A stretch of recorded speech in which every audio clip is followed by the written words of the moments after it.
Dig it. Slow drag with remedy.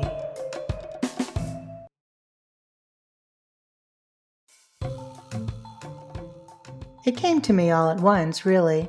I just received some rather good news, and it just grew from there. Everything, the concept, the name, the structure, and even the sign off. After years of searching, I knew I'd finally found the podcast that I wanted to create.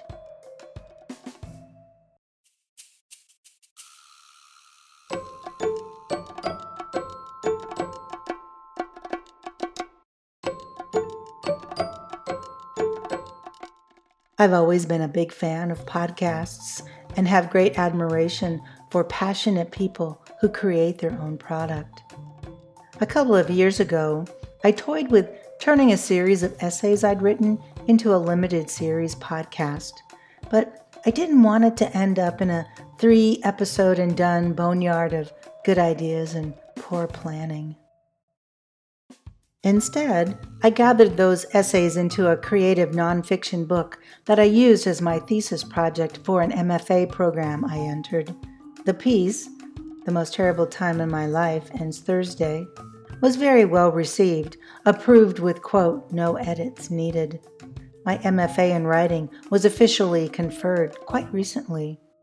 Combined with my other degrees in linguistics, literature, and design, I've become quite the alphabet letter collector.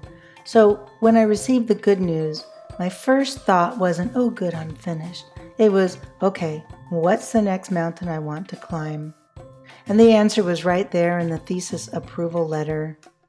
There was a line that stuck out, a line that stayed with me and kind of bugged me. Congratulations, it said, on this outstanding culmination of your work and our program.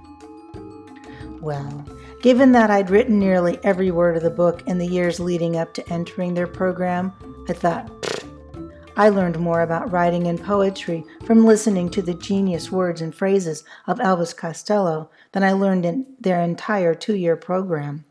Now, don't get me wrong, it was informative and it was fun, just not as rigorous as an Elvis Costello song. And that's how it came to me.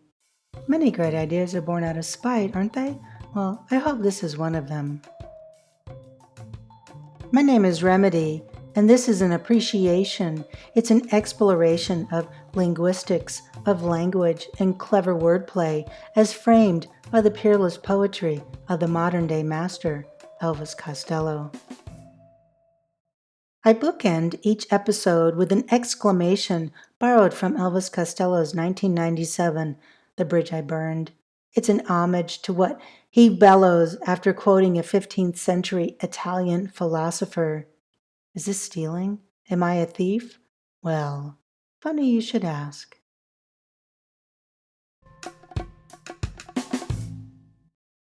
Today's slow drag is with King of Thieves from Punch the Clock, released in 1983. The songwriting is credited to Elvis Costello.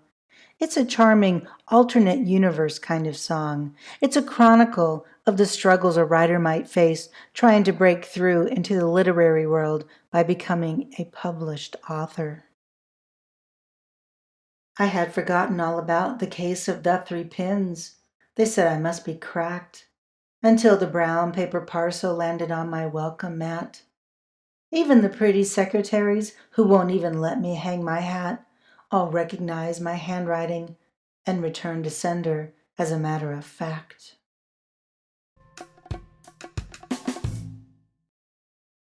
The Case of the 3 Pins, I'd like to think, is a hard-boiled detective novel written by a once bright-eyed crime author lost in late-night reruns of Bogart films, blowing their limited budget on stamps to mail a manuscript to a publisher. Ah, the days before electronic submission. Thank God for electronic submission. Until the brown paper parcel landed on my welcome mat. This is just another example of how he leans into the persona. Return to sender, address unknown. This might be reaching a bit, but then you hear the next line. If I were you, I'd change my name again. They don't care what they do to you, believe me. This is the coronation of the King of Thieves. His occupation is the King of Thieves. He can steal more than you can save. You can take him on, but you're not that brave. Here's another great example of rhyming words with themselves. Coronation and occupation themselves rhyme, and then they're anchored to each other with each line that ends with King of Thieves. Save and brave are safe words, but the implication goes to the bone. Taking good ideas and turning them into your own, you might want to argue, to stand your ground, but like the man said, you're not that brave. So it seems as if our aspiring writer is under very few illusions. Maybe the perspective shifts a bit here. I'll tell your fortune in a minute or two. I might even tell you what comes next. The moguls want a human sacrifice. And look at that girl, young, hungry, and perplexed. They took away the best years of her life. Ah, but it's all in good fun.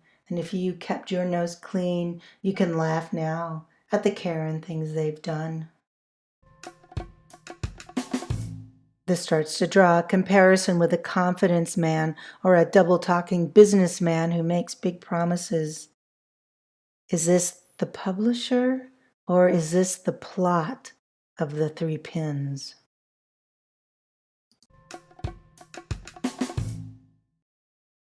I'll write the story down, but you'll never guess the final twist. Blow the whistle on the whole design as they find my name on that fatal mailing list. The rejection in the beginning has now turned into resilience, to motivation and desire to break through. It's always a dream to get accepted in order to start fixing things from the inside. Funny how it never seems to turn out that way.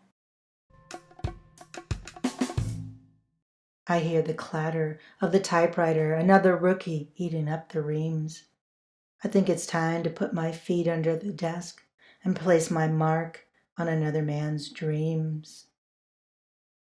Another rookie eating up the reams. A friend of mine once said that line reminded him of me and my writing. It's always nice to be thought of, I suppose. But notice how the words echo the meaning of the word clatter. So many other words could have been used to denote typing, tapping, striking, banging, yet he's found the perfect onomatopoeia to carry the pivotal scene in this pulp fiction, clatter. If I were you, I'd change my name again. They don't care what they do to you, believe me. This is the coronation of the King of Thieves. His occupation is a King of Thieves. He can steal more than you can save. You can take him on, but you're not that brave. I think it's really fun to get swept up in someone else's story like this, some meta telling of a story within a story. It's so vivid yet so confusing. This is the coronation of the King of Thieves. And look at that girl, look at that girl, look at that girl. Look at that girl, look at that girl, look at that girl. And look at me, emulating a modern-day master by using the same structure he uses when he quotes a 15th century philosopher. And I quote, "And remember to flee far away from the unbridled and the impudent, the malicious and the unlucky. For these, being full of bad demons or rays, are maleficent, and like lepers and people stricken with plague, they harm not only by touch, but even by proximity and by sight." And this is where he says, dig it.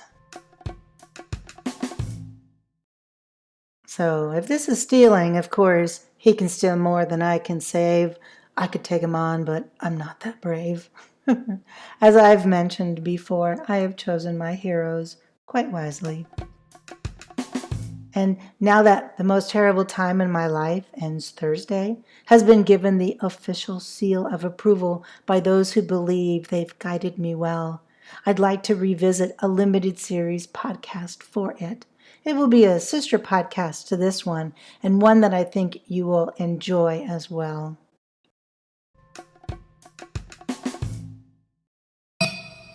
Dig it.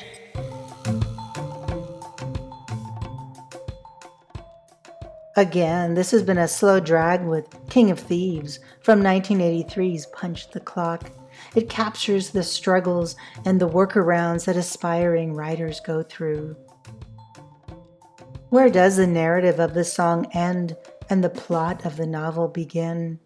And of course, the reflexive, "If I were you, I'd change my name again," melds into the framework well, yet stands out as an example of how we shouldn't take our personas so seriously, or at least that's my sense at the moment.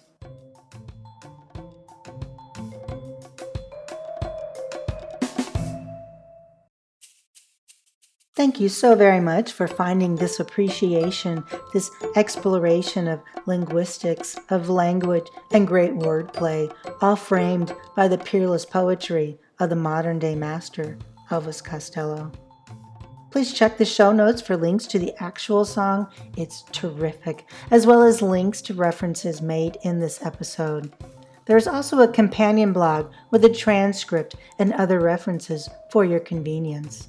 So if you like this appreciation, and I hope you do, please subscribe, review and rate, and share with other language lovers. Get in contact with comments or suggestions or stories of your own. I'd love to hear from you. Thank you.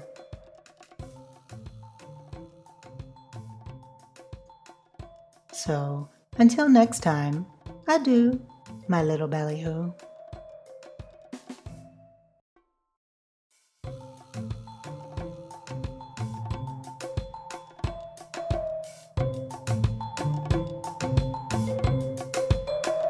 Slow drag with remedy.